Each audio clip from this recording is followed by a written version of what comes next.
This is a rumor, by the way. I'm gonna preface rumor, not fact, not reported as true, pure rumor. But I'm rumor's reporting fun. it as true. This is a fake news podcast. We cherish our fake news here. So it says rumor: Lady Gaga front and center as Harley Quinn in Todd Phillips' Joker sequel.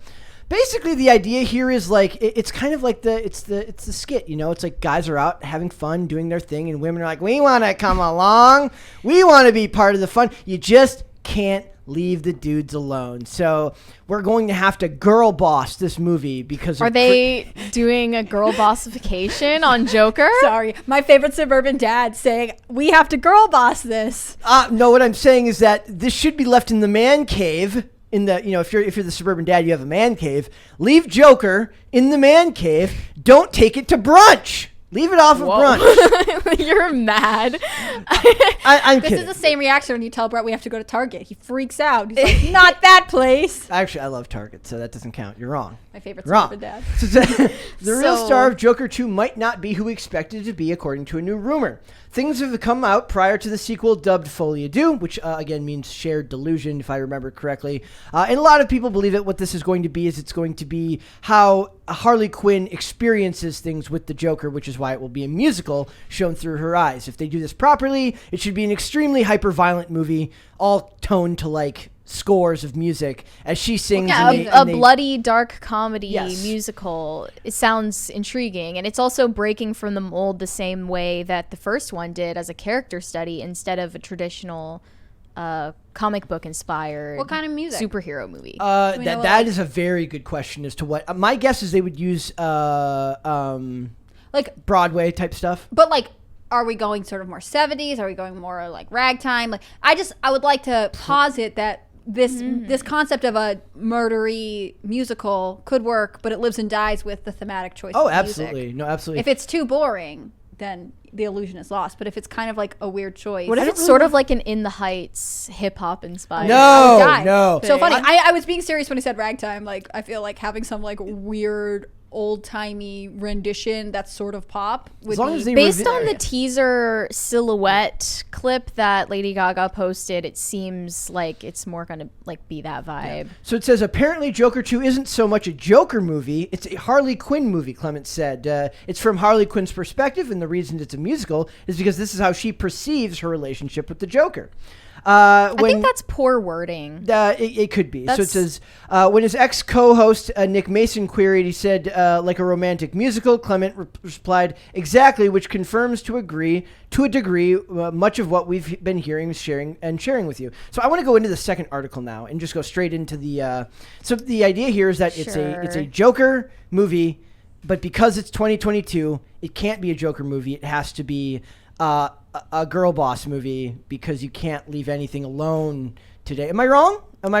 That they that could be sort of taking one detail and running with it. I feel like it could be poor wording that she'll take center stage in the movie.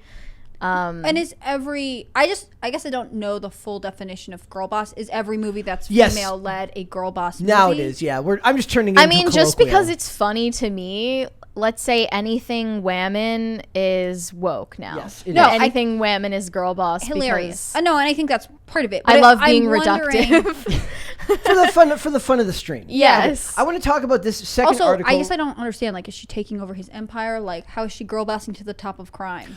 To me, it's just she's literally more the bigger character, which makes it girl bossing. Yeah, it literally has no rhyme or reason or actual. It could be all just they're like living in Harley Quinn's delusional reality, right? The entire thing, and you never break from it.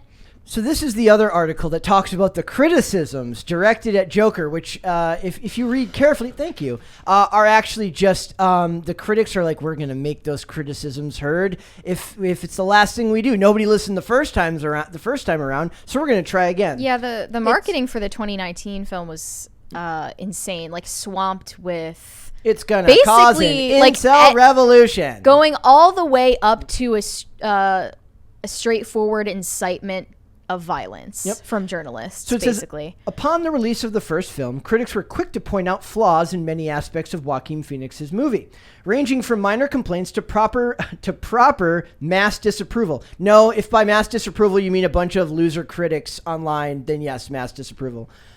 Which several critics reviewers claimed perpetuates harmful stereotypes. I take great issue with that saying now because it's literally designed to be criticism proof. You can't prove them wrong, but there's no way to prove it right either. It's just there. Yeah. What does that mean? What is literally portraying any amount of mental illness on screen perpetuating harmful stereotypes? Does that mean you can only share with people good versions of a character that deals with something? The character isn't like that. It's literally, it doesn't glorify anything. It's a horrifying movie about the problems of mental illness. How is that glorifying it in any way?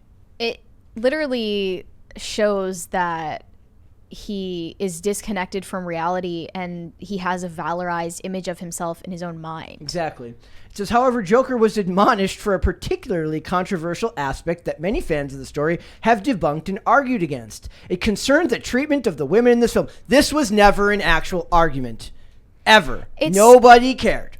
Yeah, I don't even remember that being an aspect of the criticism. The criticism was about the fan base of the film being violent, supposedly being called to violence. He's not violent against women. Incel, gamer, whatever stereotype, like basement dweller, that type of thing, because they wanted this film to accomplish a social agenda for them. But it didn't end up doing that. And this film was widely liked. And also, like, it was great material for memes and jokes. And no one took it as some kind of manifesto for violence or civil unrest. I think this line in that same paragraph where it says that the women are there merely present as plot devices is interesting. Like, if you are all characters in a film are plot devices. All characters are plot devices. Also, if you are trying to depict this person whose descent is in mental illness and his relationship with the other characters, like, that would serve as plot devices, whether they're women or men, right? So, like, because this is it's a story about this one guy, so of course ultimately we don't have a ton of character development for anyone else around it because so much of what he's experiencing is internal. To suddenly pay a lot of attention to a woman just for tokenism, just to be like, oh, see, we included women, like, that actually takes away from the aspect of the storytelling that's most important. Yeah, it actually is showing how he imagine an entire relationship with this woman, an idealized version of her that did not exist. It's doing the exact opposite of that accusation, that it reduces her down to a plot device. It shows that she's a plot device in his own mind. And what is and then internal narrative? I want to know what the hell accessorized inclusion is.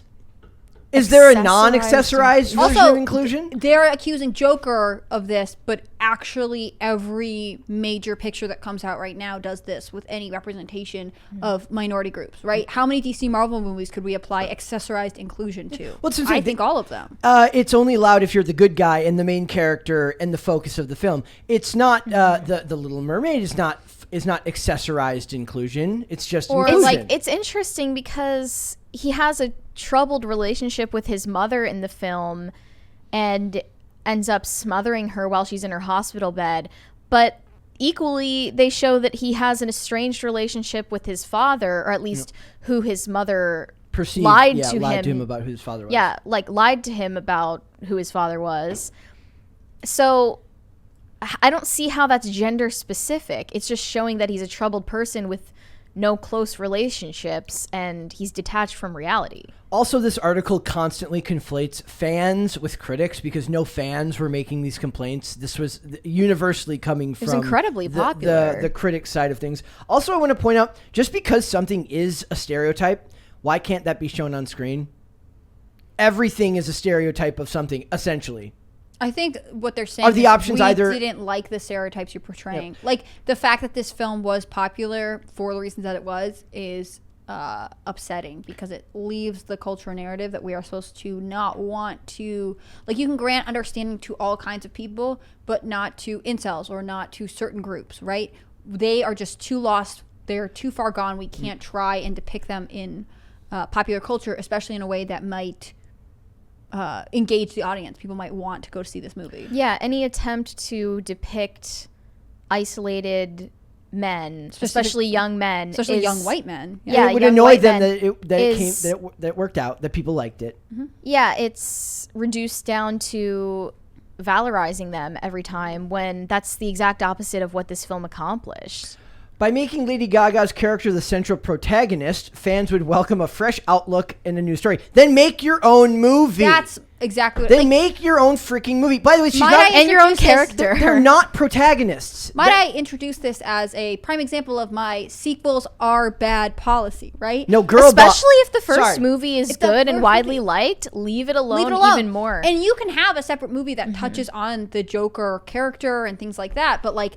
So what you're saying is it's Joker 2, except it's featuring a different actress because it's about a different character told from that character's perspective. Because a bunch of critics told you it was bad. What you're telling me is that you're giving me either a sequel to the Harley Quinn movie or a whole new Harley Quinn movie. We're not getting a Joker 2. To label it that is to acknowledge that Joker was incredibly successful and to want to ride the coattails of that in some respect. If you announced that Lady Gaga was starring in a Harley Quinn movie, it would not get the same attendance and attention if it wasn't linked to Joker. That's my thesis. It says, which is at the same time would not compromise on Joaquin Phoenix's brilliant embodiment of the DC villain. So they're saying it doesn't compromise it except for the fact that he's no longer the main character or the focus of the story or really all that important at all. We're giving you a different movie, could be, but we though. need the press of this other movie. Like, it could be that this is just poor wording, poor framing of what the film is I think it's aiming to exactly do. the framing they want it to be. At least in this article. I mean, Also, this is the second article that's framing it this way, right?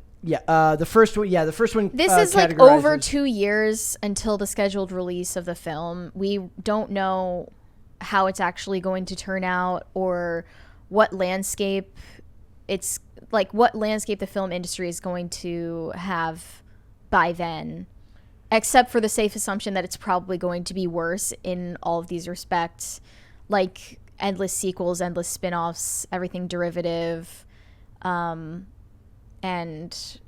just riding off of an established IP coattail, like you said. I don't want to assume the worst because I think Joaquin Phoenix has enough faith in the 2019 film and his performance in that he wouldn't let them just totally trash it with an entirely new They vision. also I just use the think it frame should be their fans are own movie. apprehensive. Bullshit. The fans are not apprehensive. Critics that didn't get their voices heard the first time around are apprehensive. Nobody cares about your weird social messaging that you want to push into this stuff. People just want you to make good movies. What does it say they're apprehensive about? I'd have to find that part of the article. But basically it says... I would think if you're really a true fan of the Joker, you think the first one was powerful and meaningful and whatever initially, I think you could be apprehensive just to, present the other side of it because you like the movie and making a sequel could potentially damage the first movie. Right? And that's totally reasonable because now it's like, God forbid anyone identify with a flawed character and anyone with mental health struggles feels seen by them making a film about someone with those struggles. Which is crazy because that's their number one thing. Oh, it's so important for people to see themselves in characters in movies and TV. We say this all the time in reference to other socioeconomic conditions, other racial conditions, but in this movie, it's not okay. Like, the facts are right there. Like, there's an obvious bias against this type of character, and I think that is disturbing. Matters only reach a concerning standstill when the character is in itself is glorified, celebrated, and upheld by the audience without an ounce of objectivity to account for his flaws. His flaws are widely shown in the movie, and the only reason you're saying that he is glorified is because the movie is about him. I mean, sure, some fans of the movie arguably glorified it as a joke amongst themselves because they're self-aware and it's funny to play into the hysteria that was spread by journalists and critics before it even came out and afterward. That's what it says. Right? So it says, following such critical remarks, it is understandable for some fans of the film to be apprehensive about Joker 2. Not fans, critics. Not fans, And it critics. wasn't even film critics. It was a lot of just journalists, like, of mainstream publications that were talking about supposed risk, a real world risk of violence because of this film coming out. There were security checks at screenings of this film when it came out, and a huge scaremongering campaign surrounding it that was entirely astroturfed by the media. So it's not even the film critics that were the problem then, but after the movie, they wanted to twist it in that direction as well. It really does feel like guys just can't have their own stories anymore. Like, you have to, like, tell the story from a... I mean, that's the thing. It's not even, like, a guy's story. It just happens to star a man but you can't do that who anymore. struggles with his mental health. Yep. Well, you can't do that anymore because that's... And, like, his violence. imaginary relationship with Sophie... What is her name? Sophie Dumond.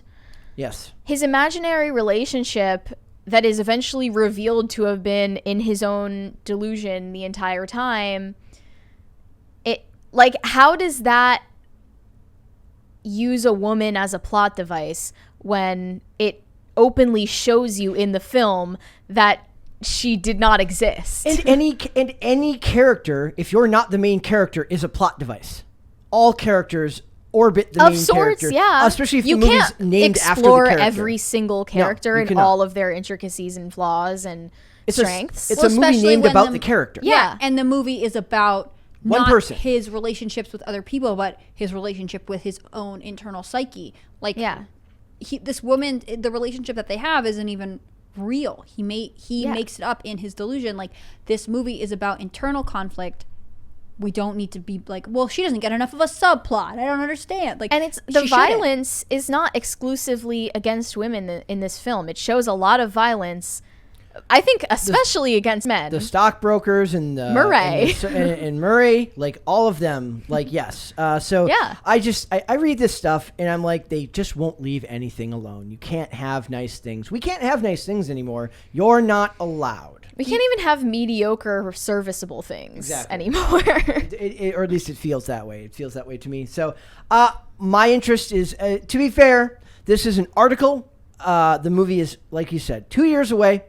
I am sure Todd Phillips can create something more than serviceable, but articles like this don't help. And the media knows that articles like this, they're almost using, I wonder if they're just using reverse. They're reversing their own tactics. They're farming outrage, and they're anticipating it before it's even there, or before it's warranted. This does the movie no favors. Even if this is what it's about, it does the movie no favors. Why is it 2 years away? It feels like a long time. It's a really long time. Not really. A year and a half. I mean, I don't know. I mean, it's over 2 years from now. 2024. That feels like a long time. That's over 2 years. That's not over 2 years. 2022 is like almost over. Okay, stop with that immediately. No, over 2 years until it's in theaters. No, but what I mean is, like, so the first one, 2023. October 4th, 2024. Okay. That's So over 2 years from now. But, like, I find it weird that they're already promoting it and creating an entire mythology around it and what it means for society. Also, why didn't they hop on this sooner after Joker came out? Was it because it's a bad idea to have a sequel? Oh my gosh, no way. This is absolutely a movie that doesn't need a sequel at all. In fact, but the concept of making it a musical, I actually liked until now they're saying, like, he will become less and less important. It's because it's actually its own movie. Like I said, I'll return to this theory. If you announce in 2 years Lady Gaga will play Harley Quinn in a murder movie musical, it would not get the same attention unless it was linked to Joker, because Joker was a massive success. Like, that's just what it is. I would actually like to see just an unknown named Lady Gaga murder mystery musical. I feel like that's actually a cool concept in and of itself, especially since she has made this. She has, I would say, successfully transitioned to acting, both with connection to music and without. Like, no matter how you feel about the film she's been in, I think she actually has enough star power to kind of handle that. But I think they're so anxious about the Joker connection, and they have their own internal fears about, you know, people who came to watch the Joker movie, that they both want to profit off of it, and also they want to be like, but we're actually giving you something else. It's different. Yeah, there are actually exceptions that, sure, like, did take the character and identify with it in a way that's destructive to themselves and others.